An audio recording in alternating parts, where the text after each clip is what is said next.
I was lucky enough to get into computer music in the mid 90s, and the reason why was because my school had a course that you could take, and even if you weren't in the music program, you could participate in the course. I've said in a previous video when I kind of gave you a little bit of my background, I didn't really study music growing up, but I was lucky enough to have access to computers fairly early on. And so I was able to get kind of technically proficient on computers, basically by the time I was like a real young kid. What's kind of curious about my lifetime is that I am 45. So when I was little, literally there weren't computers. And then when I started growing up, there started to be computers. And then of course there started to be other things like internet and stuff like that.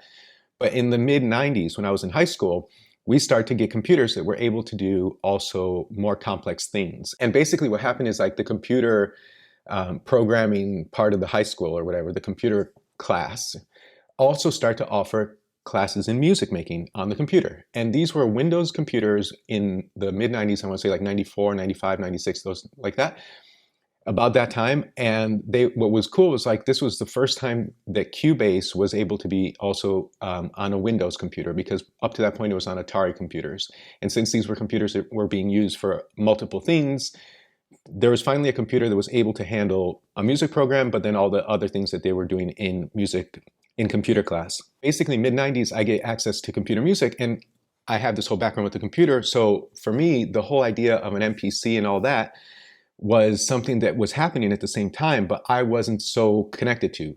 Some of my friends had an MPC, and I remember going to their house and being like super impressed and making some really bad beats on them and having a really good time. But the thing was is that that was like a very expensive piece of gear at the time. And I mean, the two people I knew who had it, you couldn't get their hands off of it. So basically, with that being said, I didn't really have access to MPC in an easy way. And since I was good at computers, I went the computer route. But then in time, I started to lose a little bit of interest in music, and I was also doing like university, so I had other things going on. During university, I got back into music again, so there was always a back and forth. But the thing is that having had access to computer music on a computer early on, that's what I was comfortable with. And as the MPC thing kept growing, I was like seeing it in the background, but never really giving it a whole lot of attention, primarily for a couple of reasons. In the comments, let me know what you guys think. I thought the idea of making music on the MPC was a mostly sample-based process. A lot of the albums that were popular in the 90s, like De La Soul or Tribe Called Quest, things like that, they started getting hit with a lot of copyright infringement lawsuits. And so in my mind, I was thinking like, MPC is super cool, but then you're going to run into the problem where even if you make something cool, then you got to get clearance for the sample, all this other things. It's way too complicated. So I kept going the route of like making my own sounds, making my own music that way.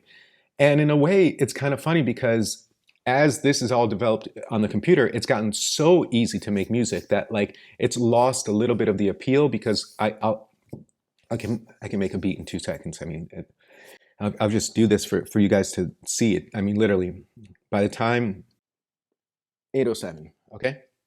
All I'm gonna do, real quick, I'll take a beat, put it in here, and set a tempo if I want to, but really it's like whatever. Right now I'm just doing this to show you guys how basically making music has gotten to the point where it's a little bit too easy to make in a sense.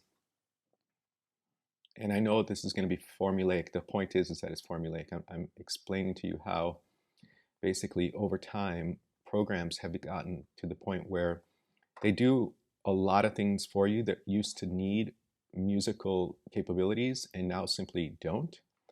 And in a second you can have like a fairly simple beat that, again, if you don't like that sound, you can, or whatever you want to, right? And then again, if I can complicate it, yes or no, but let me just give you the full idea of how quickly you can get something going. I'll open up a plugin. I can just randomly put in 4-bar loop, put in some notes. Let's set like a couple notes basically at the beginning of all these bars, randomly again, and I'm not even seeing what I'm doing. And then what I'll do is I'll hit legato, and then I'll pick a scale, right? And then I'll fit to scale. And look, I won't even listen to it yet. Let me just copy that real quick, get rid of everything besides the bass note of all these. I can even just simply do it myself manually, which is basically even faster than going into some of the new shopping stuff that they have. But if I do something like this real quick,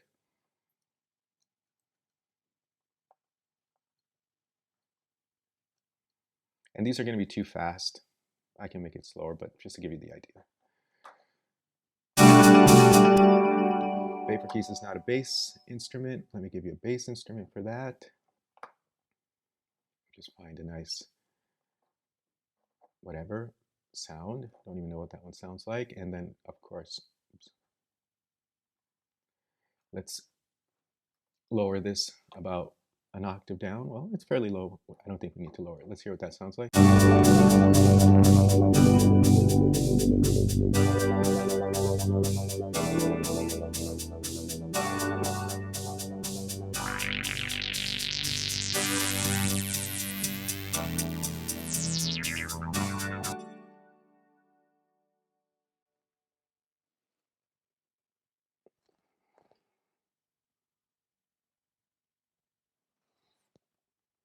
So you guys can see why, in a way, like the computer thing kind of gets to the point where it's not even fun.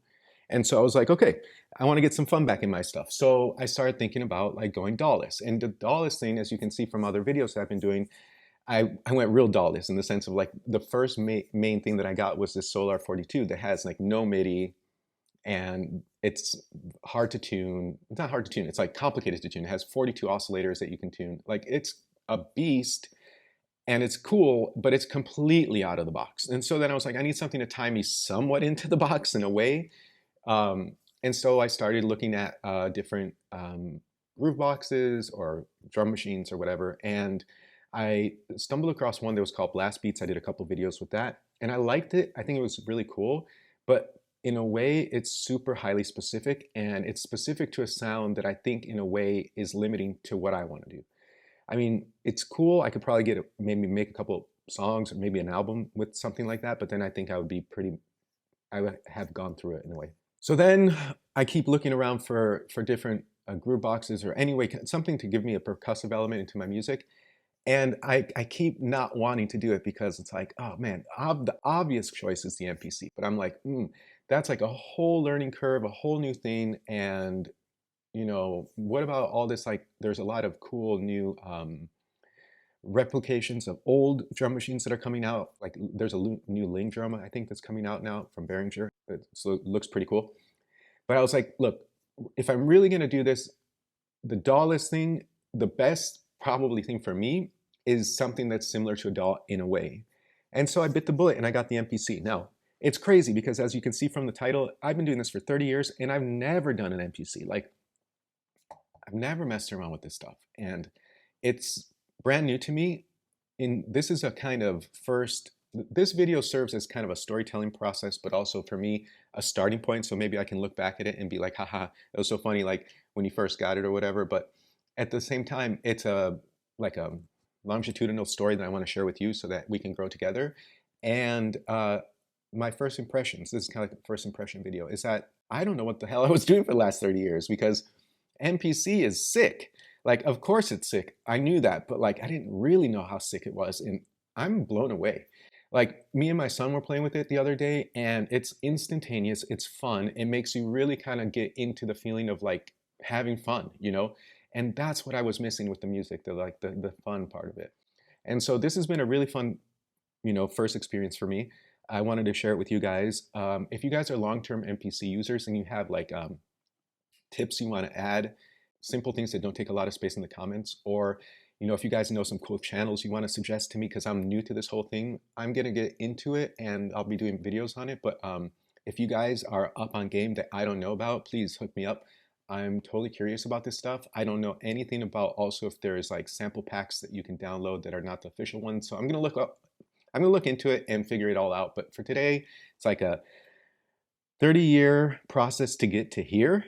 So I'm really curious to see where this takes me because, yeah, I can't believe it. I didn't do this for so long and I don't know what the hell I was doing for this whole time because I definitely was sleeping on the MPC. Yeah, if you guys have any videos that you want me to make, like if you think of some things that might be interesting, like first beats with the MPC or something like that, I'll probably end up doing something like that. Or connecting the MPC in a different way. The MPC has a lot of CV and gate stuff in the back that I'm going to definitely be exploring. So if you guys are up on game on that, hook me up. Like, let me know what you guys have discovered so far. Anyway, that's another video. Thank you guys, and looking forward to seeing you soon.